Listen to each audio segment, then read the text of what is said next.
और प्रजातंत्र में यानी डेमोक्रेसी में कोई उपाय ही नहीं है, कोई रास्ता ही नहीं है। जो अनुभव बताता है, हमारा अपना अनुभव और लोगों का भी अनुभव ये है कि प्रजातंत्र में ऐसा कोई टूल नहीं है, ऐसा कोई उपाय नहीं है कि इस भ्रष्टाचार को रोका जाए। क्योंकि प्रजातंत्र ये कहता है कि सबको अधिकार है, ठीक है ना। तो ये अधिकार अगर सबको है तो जो गलत है उनको भी अधिकार है, जो चोर है उसको भी अधिकार है।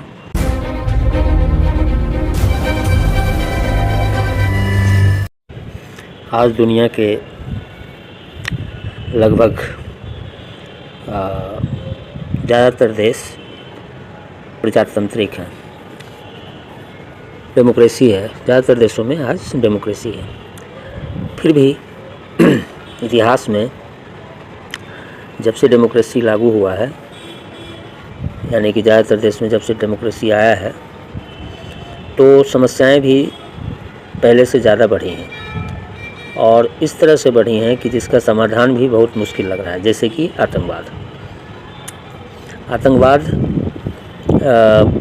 लगभग पूरी दुनिया में किसी न किसी रूप में हर देश में है। तो बहुत सारी, एक तो उदाहरण मैंने आतंकवाद का दिया, भ्रष्टाचार, ठीक है। तो आतंकवाद है, भ्रष्टाचार है। अब ज़्यादा एग्जाम्पल देने की आवश्यकता नहीं है, यही काफ़ी है। क्योंकि वैसे तो भ्रष्टाचार सारे समस्याओं की जननी है। आतंकवाद की भी जननी एक तरह से भ्रष्टाचार है। क्योंकि जब हम सिस्टम में सही से नहीं चलते हैं, चाहे जिस परिप्रेक्ष्य में हो, तो वो भी एक तरह का भ्रष्टाचार है। केवल घूस लेना ही भ्रष्टाचार नहीं है। जब हम अपने नागरिक कर्तव्य को पूरा नहीं करते हैं, ठीक है ना, किसी तरह से गलत करने लगते हैं, तो वो भी एक भ्रष्टाचार है।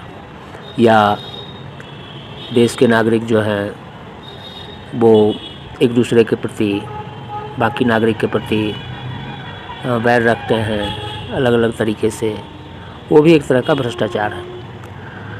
जितने भी शासन तंत्र हैं उनमें तो भ्रष्टाचार है ही। तो जब शासन तंत्र में भ्रष्टाचार है तो शासन तंत्र ही पूरे देश को या समाज को चलाता है। तो जब वहाँ भ्रष्टाचार होगा तो उस कारण से आतंकवाद भी बढ़ेगा, ठीक है, नैतिकता का भी पतन होगा, मानवीयता का भी हनन होगा, हिंसाएं होंगी, सब चीज़ होगा। तो मेरा कहना ये है कि ये भ्रष्टाचार या और भी जो समस्याएं हैं, आतंकवाद भी पूरी दुनिया में, कहीं न कहीं इस पे लगाम लगाना काफ़ी मुश्किल है। हम लोग को लगता है कि भारत जैसे देश में या कुछ भारत पाकिस्तान या इधर के जो देश हैं, यहाँ ज़्यादा भ्रष्टाचार है, इससे मीडिया में प्रचारित भी ज़्यादा किया जाता है। लेकिन अंतर्राष्ट्रीय लेवल पर देखें तो भ्रष्टाचार अमेरिका में भी है। अरे वो अपने यहाँ कम भ्रष्टाचार कर रहे हैं, लेकिन पूरा ग्लोबली तो भ्रष्टाचार कर रहे हैं। किसी देश को ठग रहे हैं, किसी देश को बरगला रहे हैं पैसे और ताकत के बल पे, तो वो भी एक तरह का भ्रष्टाचार है। तो अमेरिका के देश हो या अपने हथियार वगैरह बेच रहे हैं, या यूरोप के भी देश हो, तो भ्रष्टाचार मेरा मानना है कि वो जो डाटा वगैरह दिया जाता है कि हाँ यहाँ कम भ्रष्टाचार है, यहाँ ज़्यादा भ्रष्टाचार है। एक आध देश शायद डेनमार्क वगैरह को कहा जाता है, वहाँ भ्रष्टाचार नहीं है, लेकिन फिर भी भ्रष्टाचार हर जगह। तो ये भ्रष्टाचार, करप्शन मेरे ख्याल से सबसे बड़ा समस्या है इस दुनिया के लिए। और प्रजातंत्र में यानी डेमोक्रेसी में कोई उपाय ही नहीं है, कोई रास्ता ही नहीं है। जो अनुभव बताता है, हमारा अपना अनुभव और लोगों का भी अनुभव ये है कि प्रजातंत्र में ऐसा कोई टूल नहीं है, ऐसा कोई उपाय नहीं है कि इस भ्रष्टाचार को रोका जाए। क्योंकि प्रजातंत्र ये कहता है कि सबको अधिकार है, ठीक है ना। तो ये अधिकार अगर सबको है तो जो गलत है उनको भी अधिकार है, जो चोर है उसको भी अधिकार है। तो ये जो प्रजातंत्र वाला सिस्टम है, डेमोक्रेसी वाला सिस्टम है, मेरा मानना है कि दुनिया के लिए सही साबित नहीं हुआ है। हालांकि कुछ फ़ायदे हैं लेकिन नुकसान ज़्यादा है। अब डेमोक्रेसी के उलट अगर सोचें, डिक्टेटरशिप, तो डिक्टेटरशिप भी तो डेमोक्रेसी के बाद ही आया है, ठीक है ना। पहले तो सब जगह राजतंत्र था, ठीक है ना, मोनार्किज्म, राजतंत्र, राजा हुआ करते थे।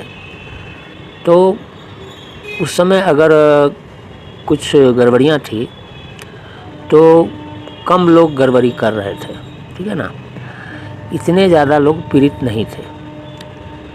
मान लीजिए जो राजवंश है, जो राजा का परिवार है, वही ना मान लीजिए कि थोड़ा ऐश मौज कर रहा होगा, और बाकी तो सभी बराबर होंगे। तो लेकिन अभी क्या है प्रजातंत्र में कि जो व्यवस्था है कि हजारों लाखों राजा के रूप में है, ठीक है ना। अब जितना प्रजातंत्र का जो सिस्टम है ना, डेमोक्रेसी का, निचले लेवल से लेके ऊपरी लेवल तक, तो सबका रोल तो राजा का ही जैसा है। अब नीचे आइए, अगर मान लीजिए तो कोई वीडियो है, ठीक है ना, तो वो अपने ब्लॉक का राजा है, तो अगर वो गड़बड़ करेगा तो पूरे ब्लॉक का शोषण कर डालेगा। डीएम है तो पूरे ज़िला का, डिस्ट्रिक्ट का राजा है, तो वो अगर गड़बड़ करेगा, बदमाशी करेगा या जो भी करेगा बुरा, तो वो पूरे ज़िला को प्रभावित करेगा, ठीक है ना। फिर ऊपर जाइएगा तो मुख्यमंत्री है, पूरे राज्य का राजा है, ठीक है ना। फिर प्रधानमंत्री है, और ऐसे भी बहुत सारे टुकड़े हैं, ठीक है ना। और जुडिशियरी भी जो है, यानी कि न्यायपालिका, तो प्रजातंत्र का जो न्यायपालिका भी सिस्टम जो है ना, वो प्रजातंत्र का ही न्यायपालिका है। क्योंकि राजतंत्र में जो न्यायपालिका होता था वो उसके चीफ जस्टिस खुद राजा होते थे, तो उन्हीं को का अधिकार था कि किसी को सज़ा दे देते थे या किसी को माफ़ कर देते थे। तो एक ही जगह था ना। अभी तो है कि आपको जगह जगह पे जो है सज़ा मिल जाएगा या जो भी माफ़ी मिल जाएगा। अब सज़ा मिल जाएगा तो बेगुनाह को मिल सकता है, माफ़ी मिल जाएगा तो गुनहगार को मिल सकता है। अब तर्क दिया जाता है कि नहीं, अगर मान लीजिए कि निचली न्यायालय में, निचले कोर्ट में कुछ सज़ा होता है निर्दोष को, तो ऊपर जाकर अपील करे। अरे भाई, अपील करे तो समस्या ज़्यादा है ना, परेशानी तो बढ़ गई ना, क्योंकि उस सब का चैनल भी इंटरलिंक है, ठीक है ना। और जितने भी प्रजातंत्र के टूल्स हैं, डेमोक्रेसी के टूल्स हैं, सब आपस में इंटरलिंक्ड है। क्योंकि पार्टी सिस्टम है, प्रजातंत्र का मतलब हो गया कि पार्टी सिस्टम।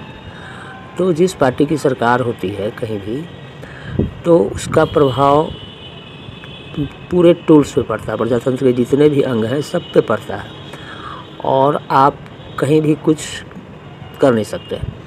आपको फंसना है ही, आप परेशान होंगे ही, नहीं निकल पाएंगे। लेकिन अगर राजतंत्र की बात करें तो राजा किसी का टूल नहीं होता था, जो होता था अपने विवेक पे काम करता था। दूसरी बात ये होती थी उस समय में राजतंत्र में कि राजा अगर अत्याचारी होता था, यानी गड़बड़ होता था, तो नेचुरली जो है उसके घर के ही, यानी बेटा हो या भाई हो, कोई हो, उसकी हत्या कर दिया करते थे, या कहिए उनको बेदखल कर देते थे और गद्दी पे कब्जा कर लेते थे। तो उतना अत्याचारी राजा रह ही नहीं पाता था, ठीक है ना, क्योंकि वो अकेला नहीं ना सबसे लड़ पाएगा। शासन करना राजा का एक अलग बात होता था, लेकिन अत्याचार करके ज़्यादा दिन तक कोई राजा नहीं टिक सका है। इतिहास में ऐसा कोई उदाहरण नहीं होगा कि 100-200 साल तक अत्याचार करता रहा एक राज परिवार और लोग चुपचाप देखते रहे, ऐसा कभी हुआ ही नहीं। लेकिन आज जो है, जो प्रजातंत्र है, डेमोक्रेसी है, इसमें जनसंख्या तो पहले से बहुत बढ़ गई है।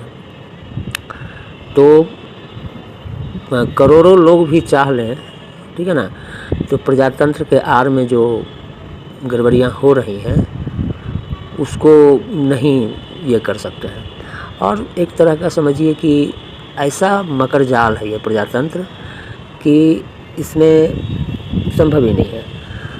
इतना ज़्यादा सीढ़ी है ना कि यहाँ करवाओ, फिर वहाँ करवाओ, फिर वहाँ करवाओ। इतने चैनल बना दिए गए हैं कि सारा जो आपका स्टेमिना है ना उसी में समाप्त हो जाएगा, आप लड़ ही नहीं पाएंगे, ठीक है ना।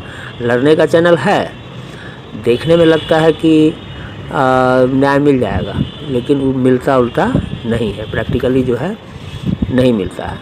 तो उसका परिणाम ये होता है, आपको इससे बहुत सारे उदाहरण मिल जाएंगे कि आज के समय में जो सच्चे हैं, ईमानदार हैं, अच्छे इंसान हैं, ठीक है ना, या अच्छा कोई ऑर्गेनाइजेशन है, तो उसको न्याय वगैरह मिलता उल्टा नहीं है, ठीक है ना, क्योंकि पूरा सिस्टम ही करप्ट है।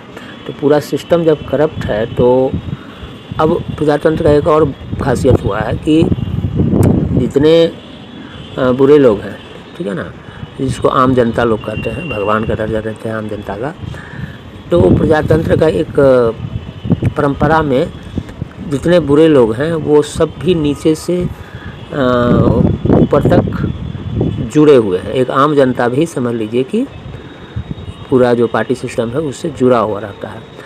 तो अगर कोई सच्चा और ईमानदार विरोध करता है या मान लीजिए न्याय के लिए लड़ता है, तो उसको नीचे से ही जो है ना झटका लगना स्टार्ट हो जाता है, ठीक है ना। राजतंत्र में ऐसा नहीं था। राजतंत्र में जितने भी जनता होते थे ना, राजा से कोई जुड़ा हुआ नहीं रहता था, सब बराबर था, राजा अकेला था। हाँ, कुछ मंत्री या और भी जो उनके सलाहकार वगैरह थे वो भी ज़्यादा नहीं हुआ करते थे। अरे 10, 20, 100, 50, इससे ज़्यादा क्या होंगे। चैनल राजा का ज़्यादा नहीं था। और दूसरा जो राजा होता था किसी भी देश का, तो उतना ज़्यादा सलाहकार या मंत्री पर निर्भर नहीं रहता था। अगर जो रहता था ना तो अपना गद्दी खो देता था। राजा का नेचर ही ऐसा होता था कि वो अपने पत्नी या अपने बेटे पे भी विश्वास नहीं करता था, जो करता था अपने विवेक पे करता था।